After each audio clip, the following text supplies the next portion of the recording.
Alors tout d'abord, je tiens à vous remercier de votre présence pour la présentation de notre projet.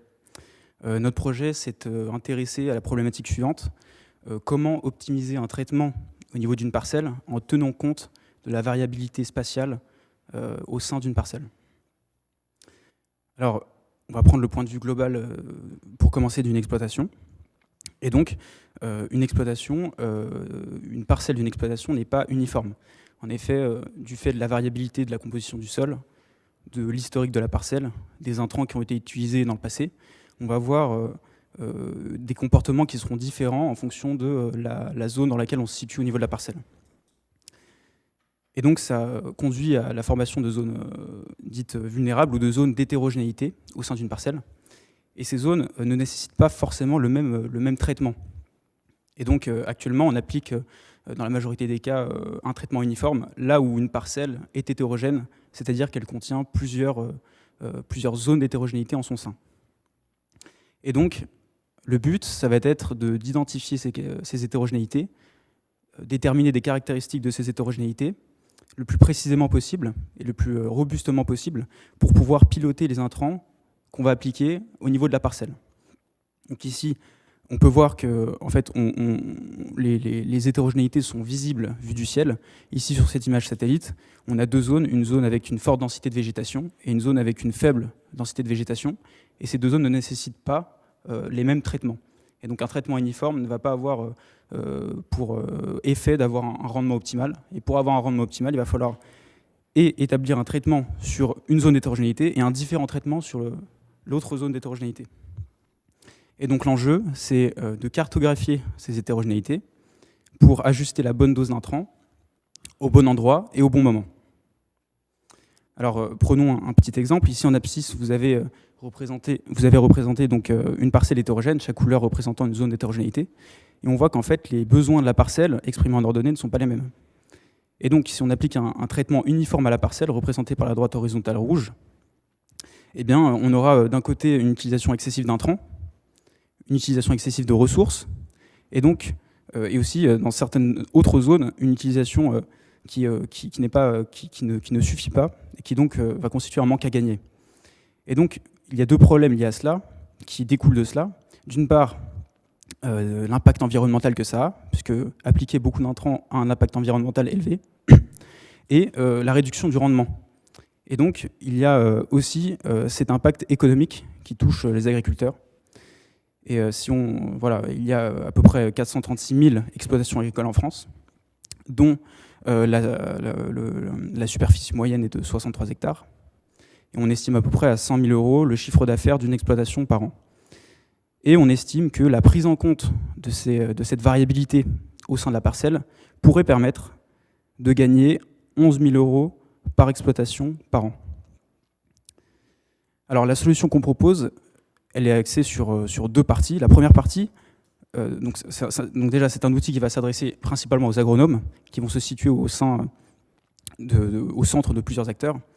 Et en fait, la première partie, ça va être de détecter les parcelles hétérogènes à problème. C'est-à-dire qu'on a un ensemble de parcelles en France. Ce qu'on voudrait, c'est identifier quelles sont les parcelles qui sont les plus hétérogènes, parce que ce sont celles qui sont susceptibles de recevoir un traitement plus efficace.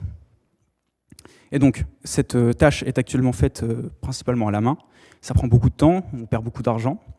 Et nous, ce qu'on a commencé à proposer, c'est dans un premier temps d'automatiser cette tâche-là, donc d'exploiter le marché déjà existant, mais en automatisant cette tâche-là, pour donner à l'agronome un ensemble de parcelles les plus hétérogènes sur lesquelles il pourra travailler. Enfin, le deuxième axe, c'est qu'une parcelle, les hétérogénéités d'une parcelle peuvent se voir vues du ciel. Il y a deux manières de cartographier les parcelles. D'une part, de manière satellitaire. Alors, il y a un avantage à cela, c'est que les satellites ont une haute résolution spectrale, c'est-à-dire qu'elles permettent d'exploiter toutes les longueurs d'onde, que ce soit le visible, l'ultraviolet ou encore l'infrarouge. Par contre, la résolution spatiale est assez faible, en effet à peu près 10 mètres, ce qui réduit grandement la précision qu'on peut avoir sur la cartographie en sortie. D'autre part, on peut utiliser aussi des drones. Donc l'avantage ici, ça va être qu'on peut utiliser des caméras haute résolution qui vont permettre de capter tous les détails de la parcelle au niveau spatial. Cependant, du fait du coût élevé des capteurs, on ne peut pas avoir beaucoup de capteurs sur un même drone, et donc ça conduit à une faible résolution spectrale. Et tout l'enjeu, c'est de fusionner ces deux sources de données pour combiner à la fois haute résolution spectrale du satellite et haute résolution spatiale du drone, et mener donc à une cartographie qui soit à la fois précise et robuste. Alors le processus se décompose en 3 étapes. D'abord, il y a une phase dite observée, dans laquelle on va acquérir les différentes images, que ce soit par satellite et par drone. En ayant acquis ces images-là pour différentes longueurs d'onde, avoir différentes longueurs d'onde, différents indicateurs agronomiques issus de ces longueurs d'onde-là, on va pouvoir procéder à une phase analysée qui va consister à repérer, diagnostiquer et classifier les hétérogénéités sur chacune des parcelles, et aussi dire à l'agronome quelles sont les parcelles les plus hétérogènes, sur lesquelles son impact sera le plus grand, que ce soit environnementalement parlant ou en termes économiques. Et enfin, une phase agir qui va constituer l'étape d'élaboration du traitement à partir de la cartographie qu'on aura fournie à l'agriculteur via notre outil. Alors, comment se situe notre offre dans le marché existant ? La première chose qu'on peut noter, c'est que l'utilisation des drones est assez restreinte du fait de son coût. Et nous, ce qu'on veut, c'est démocratiser cette technologie-là en permettant à l'agronome d'interagir d'une part avec les droniers, mais aussi avec les agriculteurs, et permettre cette fusion à l'aide d'algorithmes qu'on se propose de développer. Enfin, un autre axe, c'est la segmentation automatique ou non, et la détermination des parcelles dites à problème, qui nécessitent donc un traitement plus profond et qui donc ont un impact plus élevé, que ce soit économiquement, environnementalement parlant.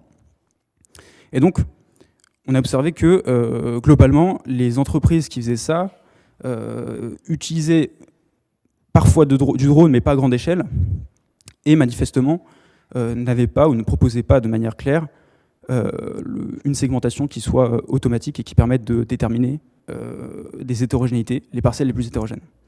Et donc nous, c'est ce qu'on veut proposer, c'est allier une segmentation automatique, proposer les parcelles les plus hétérogènes et faire une fusion satellite-drone une fois que l'agriculteur a ses parcelles hétérogènes. Alors cela amène à la définition donc, du business model. Et donc il est constitué de 2 niveaux. Un premier niveau, ça va être de vendre à l'agronome quelles sont les parcelles les plus hétérogènes dans une région donnée, sur lesquelles il pourra faire le plus de chiffres, sur lesquelles il aura plus d'impact. Et dans un second niveau, donc l'agronome pourra démarcher l'agriculteur propriétaire des parcelles qu'on lui aura données.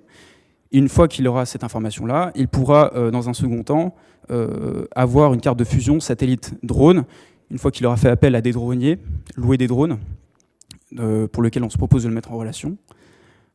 Et donc c'est un second niveau avec un autre pricing et un autre service. Donc si on fait une analyse du potentiel marché français sur une année, on a que le marché existe déjà. La prise en compte de la variabilité est déjà un aspect qui est même bien développé.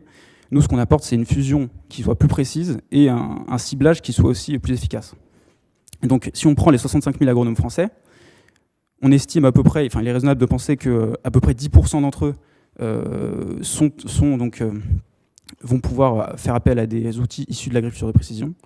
Et nous, ce qu'on propose, c'est de cibler une partie d'entre eux pour la première année. On arrive par un calcul simple avec les 2 niveaux du business model, à peu près 435 000 € selon cette prédiction-là. Ensuite, on prévoit aussi, du fait de l'extension de la communication qu'on peut faire, à une augmentation assez importante de l'activité, du fait du marché qui est existant, qu'on exploite et qu'on automatise. Alors pour faire ce projet, on a eu recours à constituer une équipe qui est complémentaire au niveau des connaissances et des compétences. Donc Eric qui s'est occupé de la partie mathématique algorithmique, Grégoire de la partie acquisition de données, interface et drone, Asna de la partie agronomique, et moi-même qui a été en charge de la gestion du projet et du traitement d'images. Alors je vais rentrer un peu plus dans les détails du développement du produit. La première chose, ça a été de récupérer les données cadastrales de chaque parcelle de France pour pouvoir ensuite les analyser une par une. C'est ce qu'on a fait, donc ça c'est des images que nous on a réussi à avoir en combinant plusieurs bases de données. On a réussi donc à segmenter toutes les parcelles de France. Donc ici on a un exemple d'Île-de-France. On a aussi une interface graphique qu'on a codée intégralement, qui va permettre à la fois à l'utilisateur de sélectionner les parcelles qu'il veut, comme par exemple ce que vous pouvez voir à droite, mais aussi de visualiser pour une commune donnée les parcelles qui lui sont rattachées avec, vous pouvez le voir ici, le type de culture qu'il y a à l'intérieur. Ça a été la première étape. Ensuite, il a fallu extraire les données satellitaires. Donc, dans un premier temps, satellitaires. Donc ça s'est fait en utilisant donc, des outils issus de l'Agence spatiale européenne. Et donc, en sélectionnant une parcelle, on est capable de télécharger directement les données satellitaires et d'afficher différents indicateurs, que ce soit le NDVI, qui va donner une indication sur la végétation, le NWI pour le stress hydrique, et enfin l'image réelle, donc, avec la lumière visible, de la parcelle. Enfin, il a fallu fusionner ces indicateurs pour avoir une indication qui soit synthétique. Et donc, cette fusion-là fait appel donc, à des concepts mathématiques assez avancés et de statistiques. Et donc, on utilise ces concepts-là pour fusionner deux indicateurs et avoir une information qui soit plus globale. Chacun des indicateurs donne une information partielle de la parcelle. L'objectif, c'est de combiner ces indicateurs pour avoir une information globale et exploitable à plus grande échelle et de manière plus robuste. Enfin, il a fallu segmenter en plusieurs zones pour détecter les hétérogénéités au niveau de la fusion, pour détecter des parcelles hétérogènes qui sont pertinentes. Et donc, ces techniques-là font appel à des techniques donc, de machine learning, notamment non supervisées, et de détection et de calcul du nombre de zones, etc. Et on arrive à des résultats qui sont cohérents, comme vous pouvez le voir sur la slide ci présent.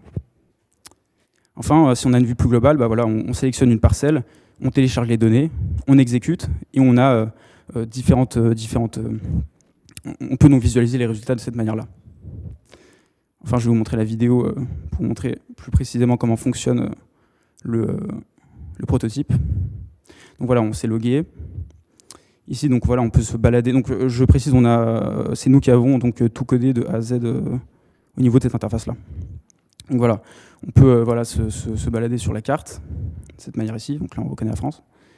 On peut rentrer une commune. Donc là, on a mis une commune, voilà, comme ça. On recherche. Et enfin, ce qu'on va pouvoir faire, c'est sélectionner, comme je vous ai montré, une parcelle, donc par exemple celle-ci. Et ce qui va se passer, c'est qu'il va falloir les télécharger. Alors là, ici, on l'a téléchargé déjà avant. Le modèle, en fait, qu'on pense faire, c'est télécharger en continu pour que ce soit plus rapide. Donc pour les besoins de la vidéo, on a directement téléchargé. Donc voilà, on exécute et voilà, on a différents onglets avec les différents indicateurs qu'on a choisis. L'image réelle au temps où on a téléchargé les photos, qu'on peut faire directement depuis l'interface. Et enfin, on a un onglet où on peut fusionner. On choisit les indicateurs du coup qu'on veut fusionner. Ici, le nombre de zones étant à 0, ça veut dire qu'on veut une détection du nombre de zones automatique. Donc là, on a une détection automatique, mais on peut aussi imposer un nombre de zones. Par exemple, si on impose 2 zones, ça va segmenter avec donc 2 zones, mais de manière pertinente. Si on met 4 zones, ça va segmenter d'une manière plus précise, ainsi de suite. Et enfin, on a la visualisation des données cadastrales. Donc ici, par exemple, la commune, ici, son code postal, c'est 77123. Donc si on note 77123 et qu'on affiche le résultat, on va avoir l'ensemble des parcelles qui sont rattachées au code postal correspondant. Donc on a choisi cette division territoriale, mais on aurait pu en choisir une autre. C'est pour les besoins de la vidéo. Et donc vous voyez qu'en fait, on peut récupérer le type de parcelle de chaque parcelle. Donc là, je clique. Et il y a un pop-up qui indique donc, quel type de parcelle il s'agit. Voilà, pour un deuxième exemple, si on met une autre commune, dans 77 par exemple, voilà, on a les parcelles de cette commune-là avec toutes les informations qu'on est capable de donner. Ensuite, les 3 étapes qu'on a imaginées mais qu'on n'a pas encore finies, ou en tout cas pas complètement. Il y a déjà la définition de l'indicateur d'hétérogénéité. Bon, on a réfléchi à un modèle statistique pour le définir, qui prendra en compte différents facteurs, notamment le nombre de zones et la différence entre chaque zone. On a pensé que c'était un critère pertinent. Il reste cependant à le calibrer et à le vérifier par rapport à la réalité agronomique de la parcelle. Et donc ça nécessite de calibrer les cartographies, et ça nécessite aussi des données de cartes de rendement, notamment, qui sont difficiles à avoir. Et enfin, la fusion polysource nécessite aussi des données de drones. Et donc, si on a ces données-là, on sera capable de valider, de tester et de calibrer toutes ces données. Et donc, il nous est permis de parler de l'emploi des fonds, si nous en avons, on investira principalement dans les cartes de rendement parce que ce sont elles qui vont permettre de développer plusieurs axes du projet, à savoir le calibrage de la cartographie. Aussi, donc, avoir une puissance de calcul nécessaire pour pouvoir entraîner les modèles, calculer des taux d'hétérogénéité pertinents. Et enfin, pourquoi pas du matériel pour pouvoir nous-mêmes acquérir des données nécessaires au développement de notre produit. Enfin, je vous remercie de votre attention et je tiens à remercier Mohamed El Rabi, notre encadrant durant tout ce projet. Jérémy Brabet aussi, qui nous a été d'une grande aide. Abdelkader Slifi, Sami Yacoubi, et puis Charles Duval aussi, qui est agronome chez Defisol. Et puis beaucoup d'autres, Louis Pont aussi, qui est élève à AgroParisTech, qui nous a conseillé au tout début du projet. Et puis aussi beaucoup d'acteurs avec lesquels on a pu échanger et arriver donc à ce résultat-là. Merci à tous.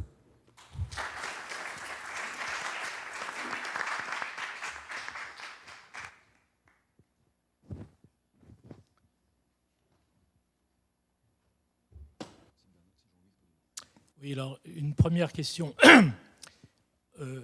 En quoi vous vous différenciez par rapport au système existant, par exemple FarmStar ou Géosystème? Donc, comment vous vous différenciez par rapport à eux? Première question. Enfin, les questions s'enchaînent les unes avec les autres.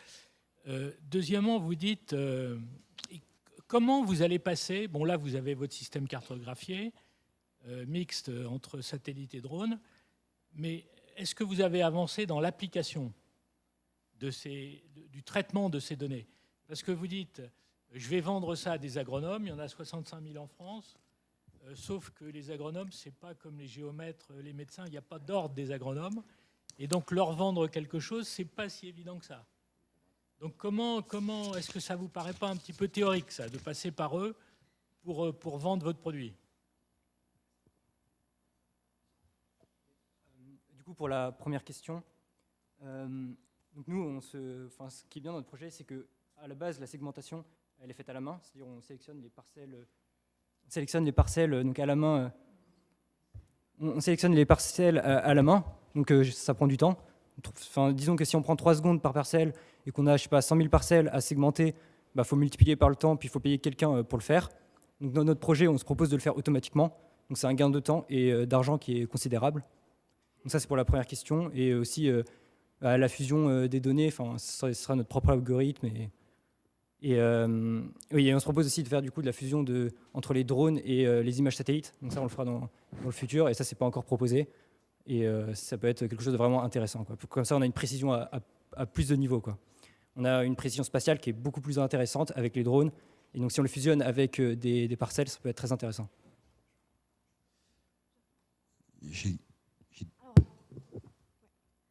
Pour la deuxième question, on a lancé un appel à clients au niveau du réseau d'alumni de mon école d'ingé et on a eu beaucoup de réponses positives en si peu de temps. Ensuite, on a fait beaucoup de personas. C'est pour vous dire qu'avant de se projeter dans la création de Go Drone réglementairement, on a du business, c'est-à-dire on a des agronomes qui nous disent « vous nous sortez cette info comme ça, je la paye, j'en ai besoin ». Et donc, nous, on ne s'amuserait pas à arriver dans un secteur dans lequel on a fait peu de recherches ou avec lequel on a fait très peu d'exposition terrain aux clients et à commencer à construire. Personnellement, on a besoin de vivre notre client très intensément pour pouvoir lui proposer quelque chose. Et d'ailleurs, c'était parmi les missions du rôle du Product Owner que j'avais, c'est d'entendre différentes sons de cloche de différents endroits pour avoir le produit qui soit le plus adapté possible. Et donc, on a passé énormément de temps avec des agronomes, avec des agriculteurs quand ils recevaient leurs conseils. Et du coup, il y avait quelque chose qui répondait à un besoin où les gens étaient prêts à payer avant même de voir le produit. Et ça, c'est un premier élément qui est lié au fait qu'on est très orienté sur le marché. Et c'est aussi une culture de se coller un peu à son client en termes du besoin et la construction produit. Donc, on est très centré sur le client. Et deuxième élément, c'est que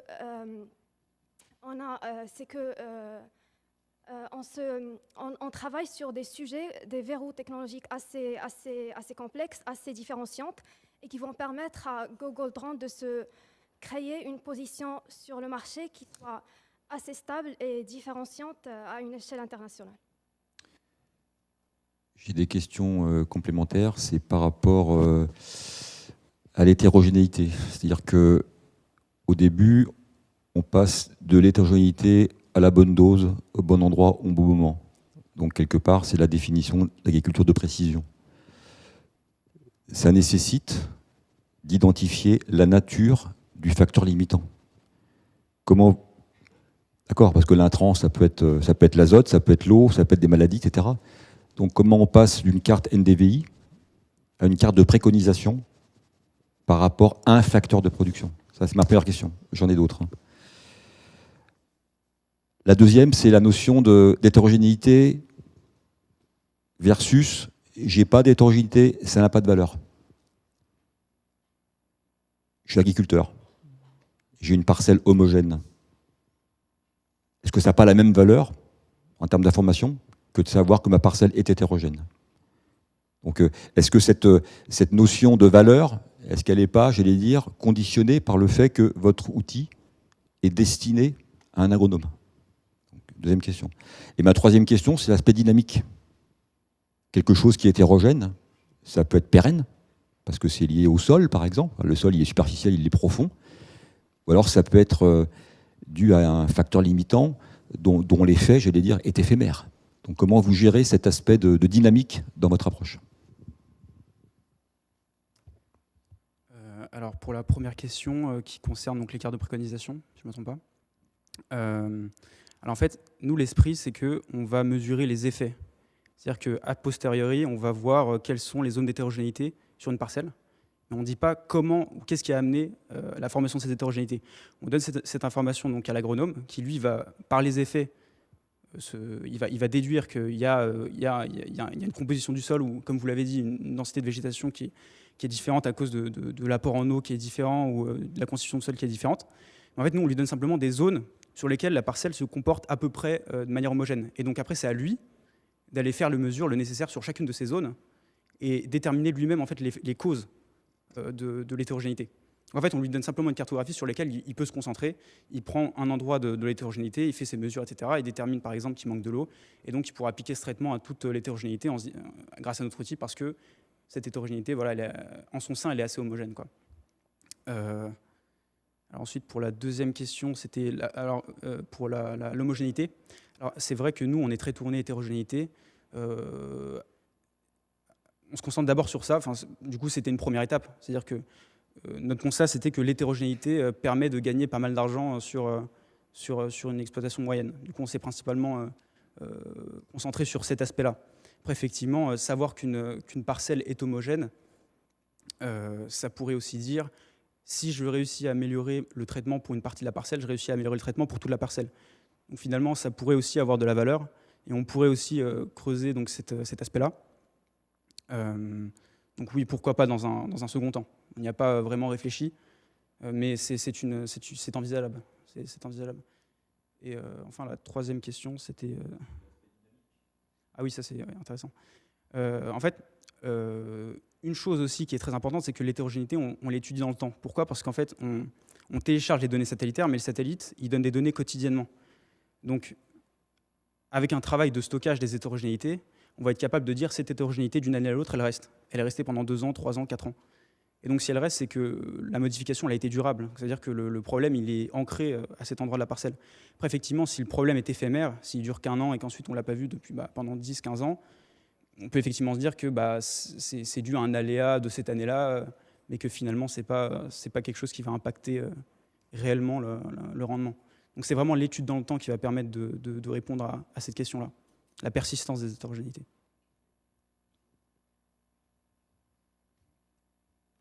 À moi. Vous avez déterminé votre client, l'agronome. Pourquoi est-ce que vous n'avez pas inclus l'agriculteur? En fait, nous, ce qu'on s'est dit, c'est que l'agronome, c'est lui qui allait pouvoir, à partir donc, des cartes d'hétérogénéité qu'on allait lui fournir, pouvoir décider quel traitement il fallait appliquer. Et on s'est dit que c'était notre client et que lui, ensuite, il irait voir les agronomes et en fait, les agriculteurs, pardon, pour proposer ses services, puisqu'il est plus spécialisé en fait sur les traitements. Nous, on s'est juste concentré sur la partie carte d'hétérogénéité qu'on donne à l'agronome. Je suis un peu frustré, je suis agriculteur. J'aimerais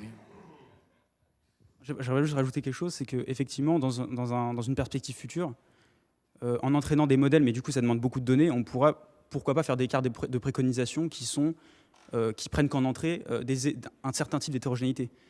Mais du coup, pour faire ça, il faut un nombre immense de données pour qu'on dise que cette hétérogénéité-là correspond à ce manque-là, pour plusieurs hétérogénéités, ensuite entraîner des modèles dits de machine learning qui permettent ensuite de déterminer, à partir d'une hétérogénéité donnée qu'on observe du ciel, quel est le manque qui correspond à cette hétérogénéité. Et là, on pourra éventuellement s'adresser à l'agriculteur. Mais on part du principe qu'en fait, l'agriculteur et l'agronome sont deux acteurs qui sont séparés. Bon, en pratique, peut-être que l'agriculteur peut être aussi agronome, il a une formation d'agronome. Mais on voit vraiment ça d'un point de vue acteur, quoi.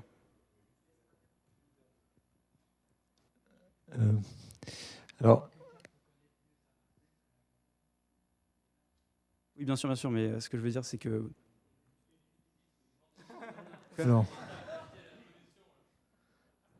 alors, moi j'ai une question sur la combinaison des images satellitaires et de drones. Là. Donc, le point de départ, c'était ça en fait. C'était combiner les deux types d'images pour établir des cartes d'hétérogénéité. Donc, vous nous avez montré que vous étiez capable d'établir ces cartes de manière automatique à partir des images satellitaires. Est-ce que, au vu de ces résultats, ça vous semble suffisant? Est-ce que vous avez laissé tomber la piste des drones? Ou bien est-ce que la valeur ajoutée de votre projet, elle n'est pas précisément dans à la fois le traitement automatique et le couplage des deux? Comment vous allez faire là-dessus? Est-ce que la piste des drones est-elle toujours d'actualité?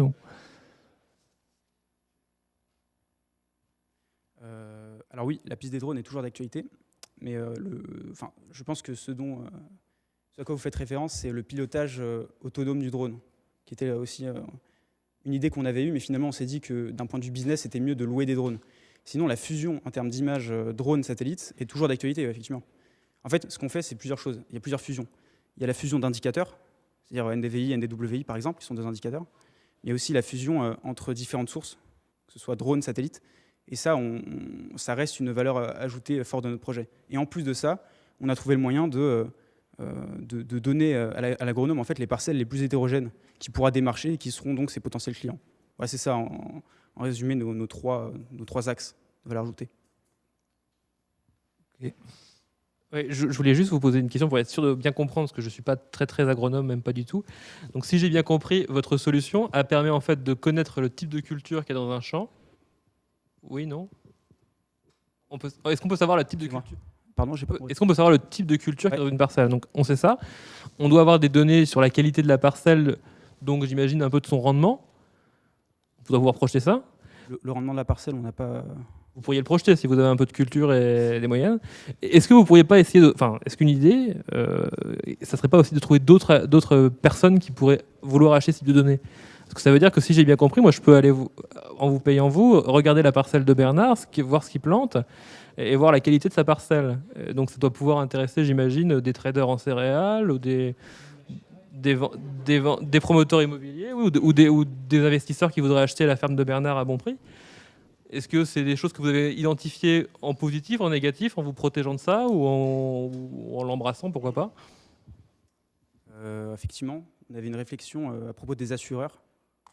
Parce qu'effectivement, avoir une information en temps réel sur les parcelles, les hétérogénéités, les aléas climatiques, etc., bon, ça sort un petit peu du cadre, mais disons que c'est toujours relié. Effectivement, ça peut intéresser des assureurs. Ça peut intéresser des assureurs pour pricer justement leurs produits. Donc ça, c'est une éventualité qu'on a évoquée, effectivement. Mais effectivement, ça pourrait intéresser potentiellement d'autres acteurs que les agronomes.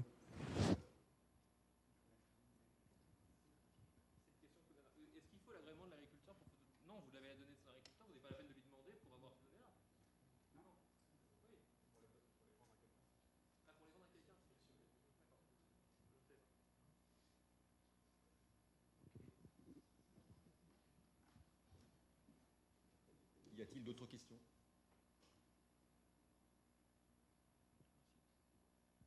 Donc on vous remercie infiniment pour cette présentation et pour les réponses aux questions.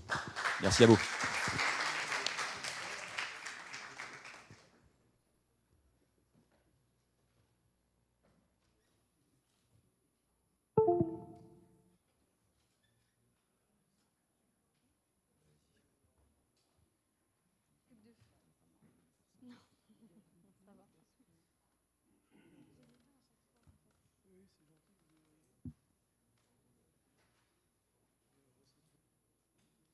je pense